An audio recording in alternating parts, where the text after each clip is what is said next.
have no fear, Willie's here. That was the chair making that noise, by the way, not me. See? In case you thought William Shakespeare clearly has a flatulence problem. It's not me. So this is the second video on close reading top tips on how to do very well in the exam. Now, we've done the importance of bullet pointing.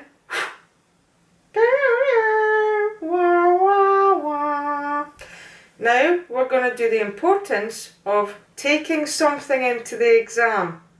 Now, I'm not talking about anything dodgy, no sneaking notes in or getting yourself absolutely into trouble by taking your phone in, etc.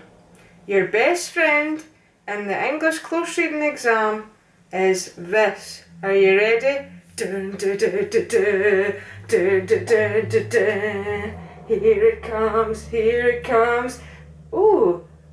Ooh, I think I found myself a highlighter. It is my best friend in the exam.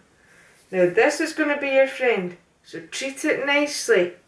Give it a wee bit of compliments as well. Give it some compliments like this. Oh, hello, Mr. Highlighter.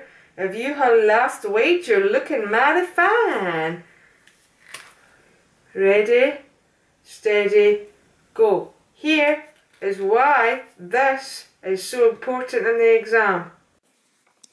So for understanding questions, it's really handy to highlight, especially if it's quite a high mark like your 4 or 5 markers and you have to try and put things into your own words.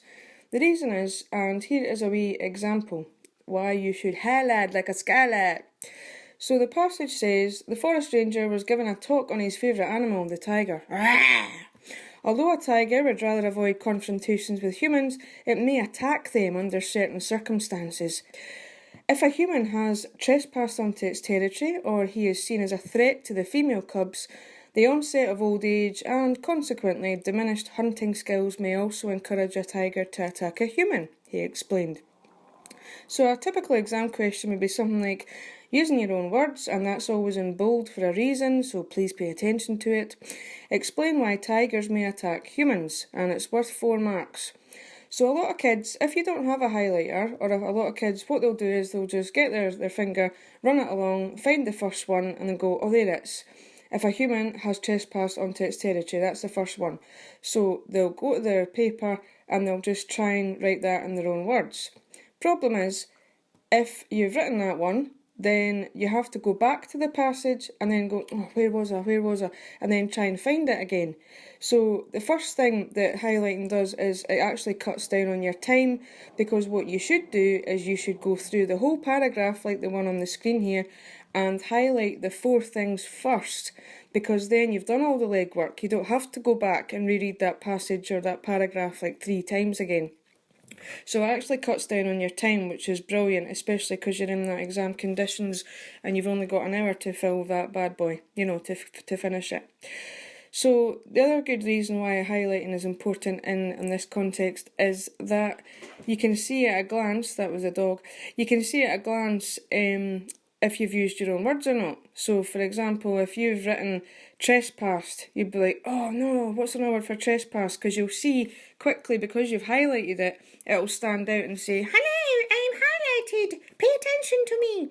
So you can see easily, oh no, I've written the word trespassed, oh I better change it. What's another word for trespassed? Walked on to somewhere.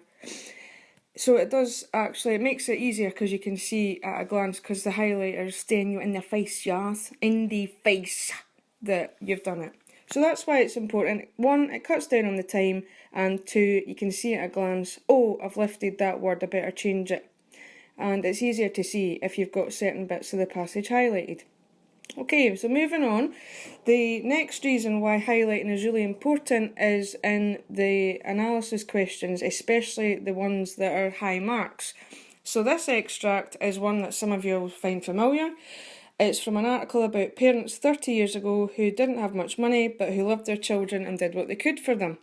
So this is the passage.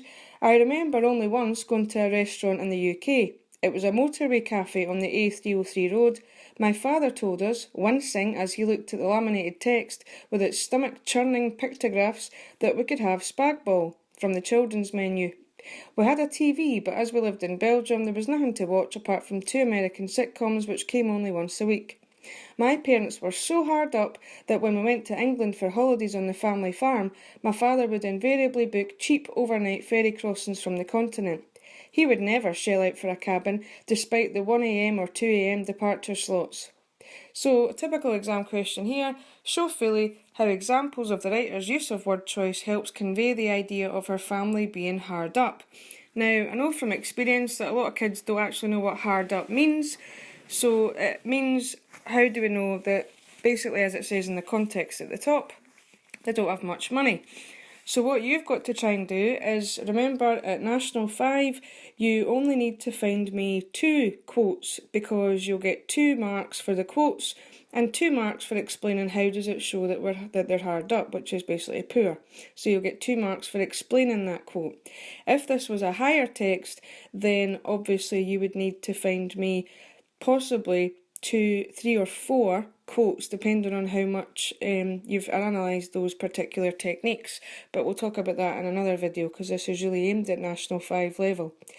So another good thing to do, this highlight, is to basically go through that paragraph, like I said earlier for the understanding ones, and try and find any examples that tell you that the family is poor. So as you can see from the screen, there's plenty to choose from. What you have to do is, it's good if you've got a choice and you've highlighted a few things, because then you can see at a glance which ones is it going to be easiest for me to describe why that shows that they're poor. So if you had picked out the word wincing, you could say that word choice is effective because just as the word wince means to sort of screw your face up at something, kind of like what people do with me when they realise they've got me as a teacher, then that suggests that the father is alarmed when he sees the prices in the menu.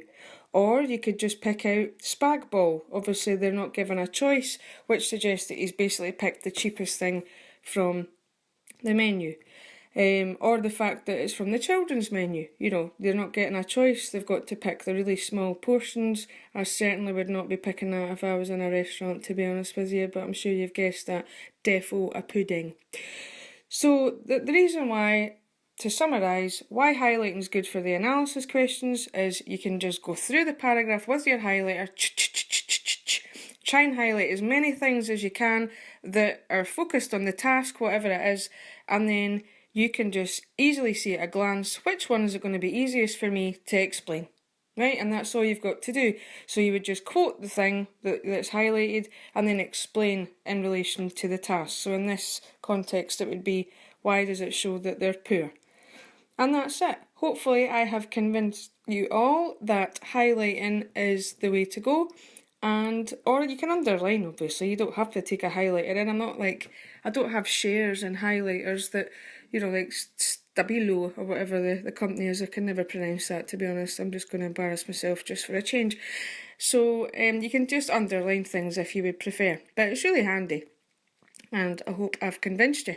So I hope from the bottom of my heart that you have enjoyed that video on close reading top tips, and that you now see the importance of using bullet points and a highlighter. Okay? For those of you who are my fans, my followers, and now my subscribers, hint hint, here is a wee sneak preview, on what my next video is going to have it. Think you'll enjoy. This is what it's going to have in it. Are you excited? Are you excited? I know this is a bit scary, but like I said before, it's just because I am so scared to show my true identity underneath this. A, because I am too gorgeous for words and you might feel a bit inferior watching it. And B, because, like I said before, I'm a bit rough around the edges. And that's it. Alright, thanks to those who have subscribed.